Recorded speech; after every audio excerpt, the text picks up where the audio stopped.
Muito bem. No geral, continua ela, o psiquiatra observará se o paciente apresenta exaustão persistente e angustiante após esforço físico ou mental menor. Então, veja bem o quanto que é necessário a ação de um especialista. Como que ele está se relacionando? Como que ele está se comportando? Sensação geral de mal-estar, acompanhado por um ou mais sintomas: dores musculares, tonturas, dor de cabeça, sensação de tensão na cabeça, distúrbio do sono, incapacidade de relaxar e irritabilidade. Desculpe, meu óculos está torto.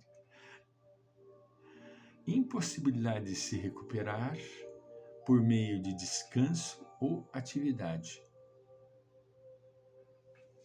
Até uma atividade prazerosa, a pessoa não sente prazer. Sono não reparador, muitas vezes incomodado com pesadelos. Algo não causado por distúrbios mentais orgânicos, mas sim por outros transtornos afetivos, como, por exemplo, transtorno do pânico ou transtorno de ansiedade generalizada.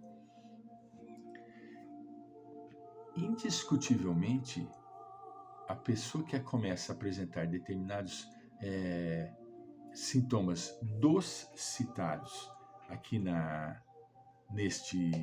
nesta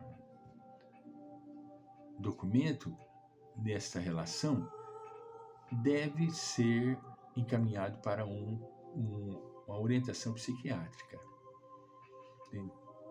com certa regularidade. Tem que se observar, analisar como que está sendo, se está tendo uma certa constância no sintoma, se está sendo demorado ou não, e encaminhar para um tratamento adequado, não é? Ela cita um histórico. A neurastenia ao longo dos séculos XIX, do século XX e século XXI. A neurastenia foi diagnosticada comum, que teve origem no século XIX e permaneceu popular por mais de 60 anos. O diagnóstico tornou-se amplamente adotado porque fornecia nova perspectiva sobre as dificuldades dos pacientes.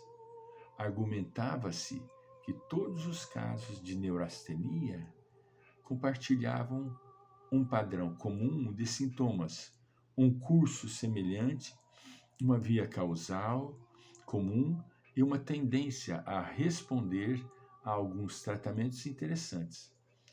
Assim, por muitos anos, a neurastenia infiltrou-se no mundo médico e tornou-se um fenômeno diagnóstico generalizado.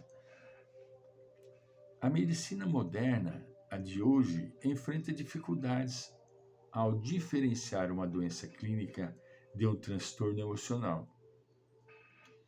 Olha que interessante. Ela é uma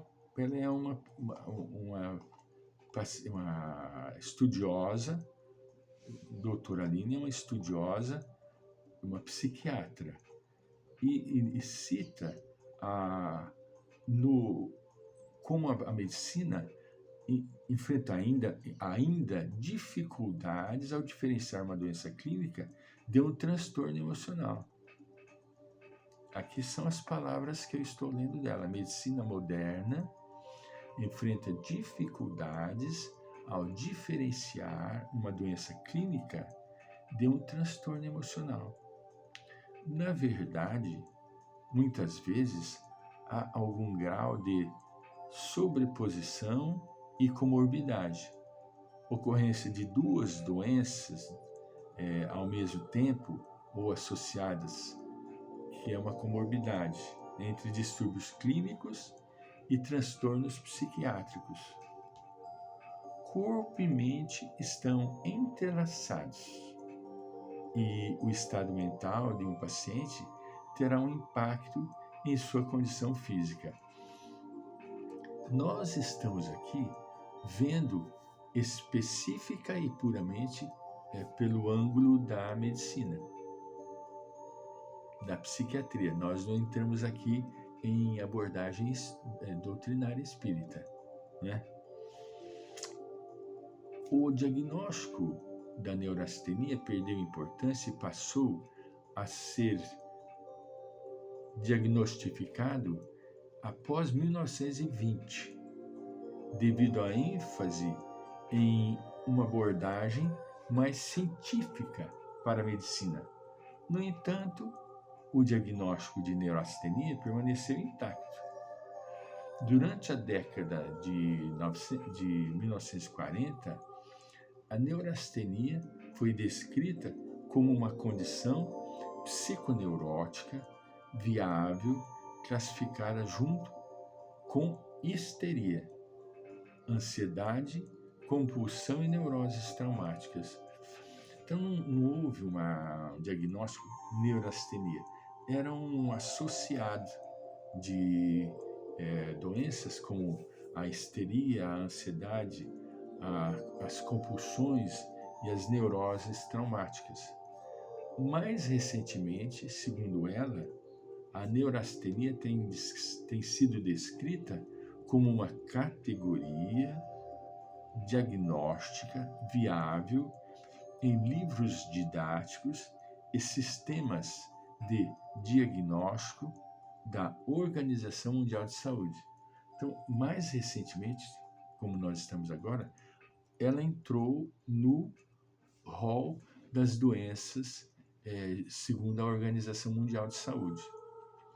Ao longo da história, continua ela, ficou claro que a maioria dos médicos se sentia mais confiável e confortável em fazer um diagnóstico de um problema médico do que em considerar os sintomas como enraizados emocionalmente. Eles diagnosticavam clínica e fisicamente. Eles tinham certa instabilidade em criar vínculos com a parte emocional. Como muitas vezes não havia uma causa orgânica, olha que interessante, identificável, os médicos às vezes se recusavam a tratar pacientes neurastênicos ou se contentavam em fornecer conselhos vagos para lidar com os sintomas da neurastenia. No entanto, recomendava-se evitar tratar os sintomas neuróticos como se houvesse uma doença orgânica presente, administrar medicamentos e realizar operações claramente nunca pôde remediar o que não está lá para ser remediado. Portanto, neurastenia era a princípio uma incógnita. Os médicos ficavam inseguros de prescrever, né? Com o tempo, a causa provável da neurastenia passou a ser vista como um conflito psicológico ao invés de uma exaustão. Conflito psicológico, ao invés de exaustão do sistema nervoso. Houve uma ênfase em evitar prescrever longos períodos de repouso, por isso poderia convencer os pacientes de que eles estavam incapacitados ou com deficiência grave. Ainda hoje parece útil enfatizar as forças e a resiliência do paciente no caminho para a saúde, em vez de sua incapacidade e fraqueza. Além disso, o estado mental adoecido, às vezes, era o foco do tratamento, em vez do conjunto de sintomas. Assim, Não foi surpreendente que os pacientes se beneficiassem de uma avaliação honesta e de uma atitude de apoio de seu médico. O estado mental do paciente precisava de tratamento além da condição física.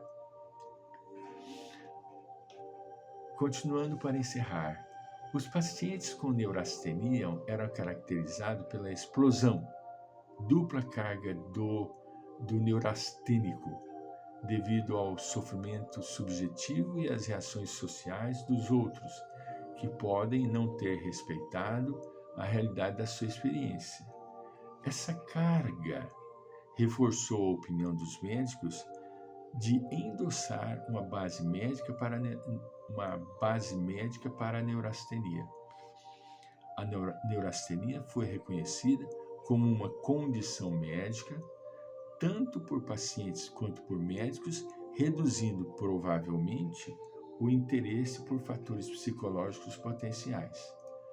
A sobreposição significativa dos diagnósticos modernos e históricos relacionados ao sofrimento devido à fadiga sugere que há muito a ser compreendido sobre esse quadro clínico psicológico.